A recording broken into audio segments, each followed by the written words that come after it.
Well, welcome to your next lesson in volume. Today we're going to calculate the volume of spheres, and you know what a sphere is. I know it's hard to say, isn't it? Sphere. Anyway, they can be anything that is round and circular like sports balls and oranges and bubbles, marbles, and of course lots of people's major favorite, Epcot Center.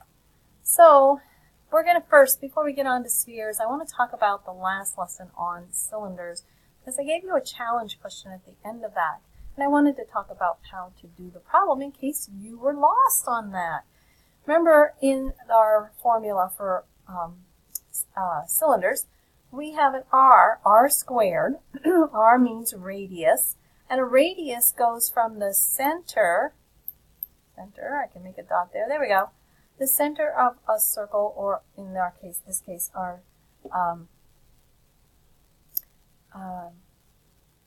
cylinder, okay? It goes from the center to the edge. So this isn't showing just the halfway point. This one's showing all the way across. This is called the diameter. So you were given the diameter instead of the radius. So, but it's not hard to do because all you do is divide this by 2 and you've got your radius. So if we want to do it, we're going to take our pi. Our radius is 3.5. And we'll square that. Let me put a point there. There we go. Square that. And we're going to multiply it times the height, which is 10. We are going to get inches cubed, so all three of them had the right units on it. So let's get out those calculators. Hopefully you've always got your calculator handy all the time. 3.5 squared times 10. Oh yes, and I forgot to multiply it times the pi. It doesn't matter what order we multiply. So I got 384.8451001. And the problem says round it to the nearest hundredth if necessary. So as you can see, I've got 384.85 was the choice in B. And the reason we rounded it to 85 is because we have 0.84 and then a 5 following it. So if it's 5 and above, we let it go up 1. So the answer to this one was B. Hopefully you understand that now. And I want you to show me. Can you do this? I know you can. Okay, so what if I said find the exact volume? Well, let's see what that does. So really, actually, we're doing the exact same thing here. All right, we're going to take, we need to figure out our own radius since we're given the diameter. Okay, so that's still 3.5. So we've got pi times 3.5 squared. Oops, there we go. Times 10. Okay, so do the 3.5 squared in our calculator. 3.5 squared times 10, and that gives us 122.5.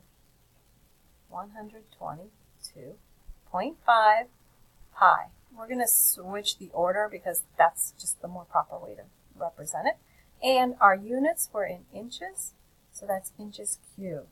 That's how we get the exact volume of a figure. We leave pi as the symbol because remember, we can't give you an exact decimal value for pi. Pi has to be estimated when we do this.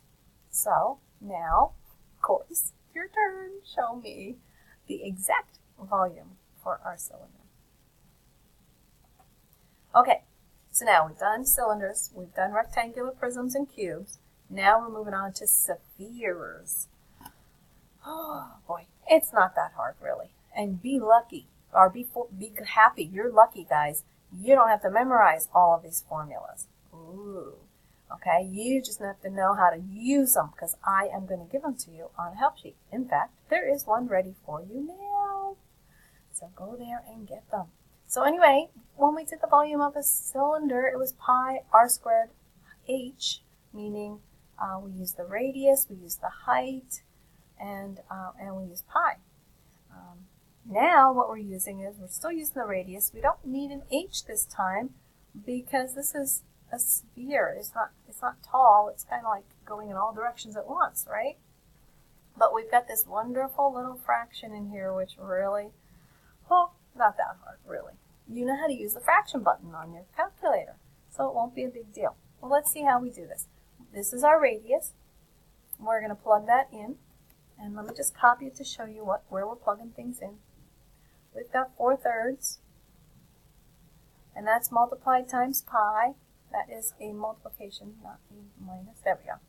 Multiplied by pi, and our radius is 12, so we are going to cube that. So on your calculator, we can type our 4, and then over here is our fraction button. Okay, that's our fraction button. Press that, and then press your 3, and this is what it should look like on your calculator. That little funny thing there means that we're showing a fraction. So you've got that, then you press your multiplication button, then press pi, then press your multiplication button again, then press 12, and then we're going to press this button right here. It says y to the x, okay? So press that, and then the 3, and now that we're all done with all of that, press our equal sign, and we get a very interesting big number, and it looks like this. If you did it with me, you did it right. 7,238.229,474. Okay, so usually you're going to see it say something like either go to the tenths place or the hundredths. So we're going to go the hundredths, and this 2 is in the hundredths. So we look over here. If it's 5 or more, then the 2 gets to be increased. 4 or less, we let it rest. So 2 is going to increase. So that's going to become a 3. And we copy down that 2, and we copy everything else. 7,238. Don't forget our units. Very important. And it is cubed now. It is cubed because it's a 3-dimensional. Remember, all of these are 3-dimensional objects. Okay, you ready? Your turn. Okay, by now you know how to do the exact volume thing for everything else. Let's see how that works out with this one. So we have our 4/3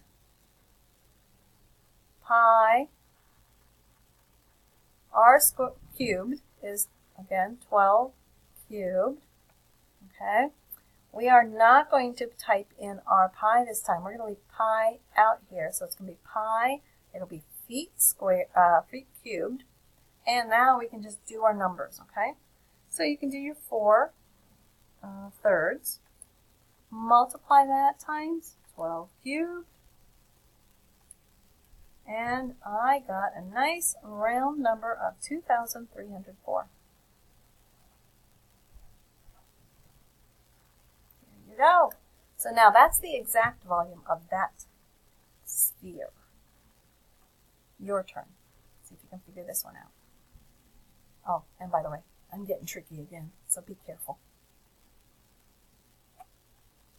Okay, last one. Be careful. Still being tricky.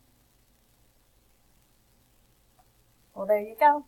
Volume of spheres. Wasn't so bad, was it? Plug those numbers in. Plug them into your calculator. Off you go. We're done. All right, next lesson. I think we've got one more lesson in our volume series. Have a great day.